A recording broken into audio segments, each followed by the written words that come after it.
Freud Academy.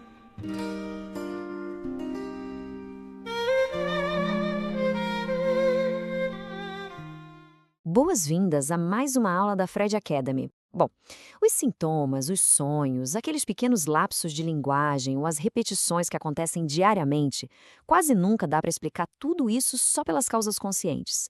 A gente sabe que existe uma dimensão gigantesca, invisível e superpoderosa operando nos bastidores e estruturando essas manifestações.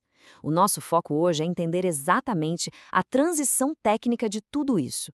Como é que a clínica deixou de olhar puramente para os sintomas conscientes e passou a explorar de um jeito metódico e prático essa outra dimensão, o inconsciente.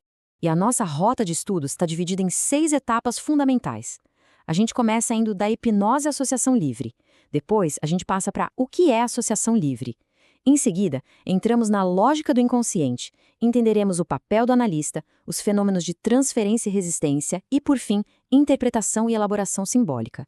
É uma jornada bem estruturada, saindo das abordagens iniciais do Freud, até a aplicação clínica definitiva que fundamenta a psicanálise de fato. Bom, começando pela seção 1, da hipnose, a associação livre e os limites da catarse. Lá no princípio da prática clínica, a ferramenta primária para acessar a mente era a hipnose. Acreditava-se que, durante o transe, seria possível resgatar aquelas experiências traumáticas que tinham sido esquecidas e liberar a emoção ligada a elas. Esse processo causava uma descarga emocional bem forte, a famosa catarse, que até gerava certo alívio momentâneo. Mas na prática clínica, essa abordagem catártica esbarrava em falhas estruturais bem severas. Primeiro, a hipnose não funcionava com todo mundo, né? Muitas pessoas simplesmente não entravam em transe, o que já inutilizava o método de cara. Segundo, gerava um alívio emocional sem nenhuma compreensão real. A emoção era descarregada, mas a pessoa acordava sem entender absolutamente nada do significado da própria dor. E o terceiro ponto, que era o mais crítico de todos: os sintomas fatalmente voltavam. Como o conflito inconsciente continuava lá, ativo e intocado, a catarse não era suficiente. A conclusão foi implacável. Só reviver o trauma não bastava. Era imperativo criar um método capaz de interpretar o sentido simbólico do sintoma. E é aí que a gente entra na seção 2. O que é a associação livre? A regra fundamental que resolveu esse impasse. É aqui que o jogo vira e ocorre uma mudança de paradigma radical. O método tira o analista daquela posição de conduzir tudo por sugestão e o protagonismo passa inteiramente para a fala espontânea de quem está ali em análise. E o que se propõe é uma regra super contraintuitiva. Pede-se que tudo que vier à mente seja dito, sem nenhum filtro. Mesmo que o pensamento pareça um absurdo, vergonhoso demais, totalmente banal, desconexo, repetitivo, sem a menor importância ou até moralmente inadequado. O objetivo nunca foi produzir um discurso bonito ou organizado logicamente. Quando a técnica exige que essas amarras sociais sejam suspensas, ela dribla a censura consciente de um jeito brilhante. Isso acaba forçando o inconsciente a encontrar caminhos de expressão naquilo que, à primeira vista, não tem sentido nenhum. E até a própria configuração física da sala de análise sustenta essa metodologia. O famoso divã não está lá de enfeite, né? Ele é uma tecnologia clínica com 3 benefícios estruturais bem claros. Primeiro, ele tira o analista do campo de visão direto, o que diminui muito a influência de reações visuais no discurso de quem fala. Consequentemente, isso baixa o peso da censura consciente. O resultado prático dessa configuração é facilitar demais a emergência daquelas lembranças, fantasias e imagens inconscientes. O ambiente isola as distrações externas para promover um foco interno absoluto. Para ilustrar a força disso, a gente pode olhar para um pequeno fragmento clínico. Alguém relata: "Hoje esqueci minhas chaves em casa. Isso não deve ter importância, mas fiquei muito irritado." Olha só, parece um evento completamente banal do dia a dia. Mas ao seguir a regra de associar livremente sem se censurar, a fala continua e, de repente, esbarra numa lembrança da infância, de quando aquela criança dependia totalmente da mãe para abrir a porta de casa. Isso se conecta na mesma hora com uma sensação profunda e atual de abandono. Percebe? Um simples esquecimento de chaves se revela como uma via simbólica intrincada que vai dar direto em questões de dependência e angústia de separação. Entrando agora na seção 3, a lógica do inconsciente e como os pensamentos se conectam. A chave mestra para compreender esse método é aceitar que essas cadeias associativas que ligam a chave esquecida ao abandono nunca são aleatórias. Elas são dirigidas por regras específicas muito rigorosas. A primeira dessas grandes regras é o deslocamento. que é o fenômeno onde um afeto que é intolerável acaba sendo transferido do seu alvo original para um elemento substituto. Imagina um cenário clínico assim. Existe uma raiva imensa e inconfessável em relação à figura do pai. Como encarar isso de frente é insuportável, o afeto sofre um deslocamento e a pessoa passa a sentir uma irritação crônica e super desproporcional por chefes, professores ou autoridades em geral. O afeto continua intacto ali, ele só trocou de endereço. A segunda regra é a condensação. O mais fascinante desse mecanismo é a capacidade da nossa mente de economizar energia e comprimir significados. Vários conflitos inconscientes se fundem num único representante. É o que acontece direto nos sonhos, né? Surge uma figura que parece, ao mesmo tempo, ser o pai, o chefe atual e um professor bem severo do colégio. Aquela figura condensada, sozinha, está segurando todo o peso de um vasto conflito psíquico com a ideia de autoridade. E a terceira regra essencial é a simbolização. É o caminho pelo qual aquilo que foi fortemente reprimido consegue retornar à superfície, mas usando disfarces indiretos, metáforas ou cenas simbólicas. Por exemplo, se tem uma culpa esmagadora por causa de um desejo que é proibido, o inconsciente elabora uma via simbólica. Um sonho onde a pessoa está sendo perseguida ou punida implacavelmente ilustra isso de forma perfeita. A perseguição é a metáfora visual, mas a culpa por aquele desejo reprimido é que é a verdadeira força matriz ali.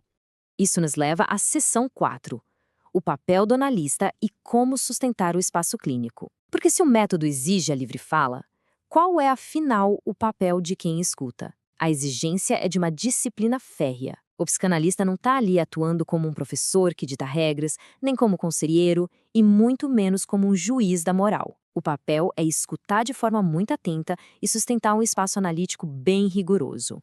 E para garantir essa sustentação, a gente precisa diferenciar bem dois conceitos que andam lado a lado na clínica: neutralidade e abstinência. A neutralidade exige que o profissional jamais imponha os seus valores ou opiniões em cima do discurso. É a proteção máxima do espaço para que se fale com liberdade, sem direcionamento forçado. Já a abstinência é outra coisa. Diz respeito a não satisfazer diretamente as demandas emocionais. Se tem uma demanda gigante de ser amado ou até punido, a resposta técnica não é agir para saciar esse desejo, mas sim interpretá-lo. Isso não quer dizer frieza, significa favorecer a compreensão do conflito ao invés de cair na armadilha da repetição cega. E é essa dinâmica que introduz a seção 5, transferência e resistência. Estes são os verdadeiros motores do tratamento. São fenômenos dinâmicos e absolutamente inevitáveis que vão pipocar durante o percurso associativo. O primeiro fenômeno é a transferência. Ela acontece quando se projeta na figura clínica aqueles afetos e conflitos muito intensos que, na verdade, pertencem a relações do passado, normalmente lá da infância. Se surge, por exemplo, um ataque de raiva simplesmente porque o analista ficou em silêncio, isso muitas vezes é a repetição cristalina de uma dor antiga com uma figura parental distante e que rejeitava a criança. A transferência é a prova de que o passado psíquico nunca morre. Ele fica se atualizando sem parar nas relações do presente. O segundo fenômeno é a resistência. É aquela força psíquica que luta incansavelmente para manter o que é doloroso bem longe do alcance da consciência.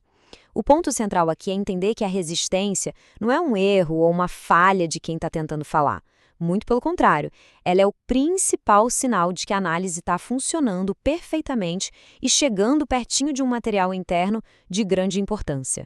E as defesas da mente são engenhosas demais e muito cotidianas. A resistência aparece de várias formas. Silêncios muito prolongados, um esquecimento súbito de sonhos que eram muito vívidos, mudanças repentinas de assunto só para evitar desconforto, atrasos crônicos, faltas sem justificativa, malabarismos de racionalização para tentar justificar coisas irracionais, uso de ironia o tempo todo, aquela famosa sensação de sentar e dizer: olha, não tenho absolutamente nada para falar hoje, uma oposição hostil, ou até mesmo um excesso de elaboração intelectual que só serve para blindar e isolar as emoções reais. Indo para a seção 6, interpretação e elaboração simbólica, o destino do sintoma.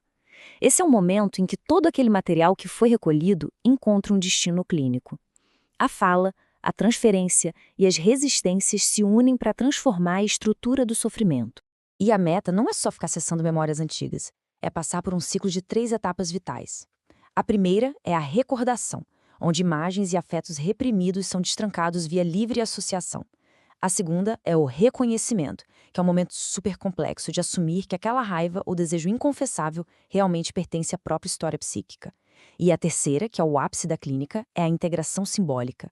O conteúdo ganha uma nova forma de existir no psiquismo e, com isso, o sintoma finalmente perde a utilidade. Ele não precisa mais agir como um disfarce para o conflito. Para consolidar tudo isso, analisar um relato clínico é muito revelador. Imagina uma necessidade compulsiva de checar as portas infinitas vezes. Um ritual super desgastante. Pela associação livre, começa a emergir um relato de uma figura materna historicamente muito invasiva e imprevisível. E aí a compulsão começa a ser decodificada, né? Ela deixa de ser só um hábito bizarro e irracional e se revela como uma tentativa bem estruturada de dominar e trancar para o lado de fora uma angústia bem antiga de invasão. Quando a verdadeira função do sintoma é compreendida, o alerta não é mais necessário e a necessidade compulsiva se esvazia de poder. Depois de considerar toda a complexidade desses mecanismos, fica impossível olhar para o comportamento cotidiano do mesmo jeito. Então fica aqui a provocação. O que aqueles pequenos atos, aquelas repetições aparentemente sem sentido e irritantes do nosso dia a dia, podem estar lutando, neste exato segundo, para conseguir expressar lá do fundo do inconsciente? A lógica oculta está sempre operando. Até a próxima aula. Freud Academy.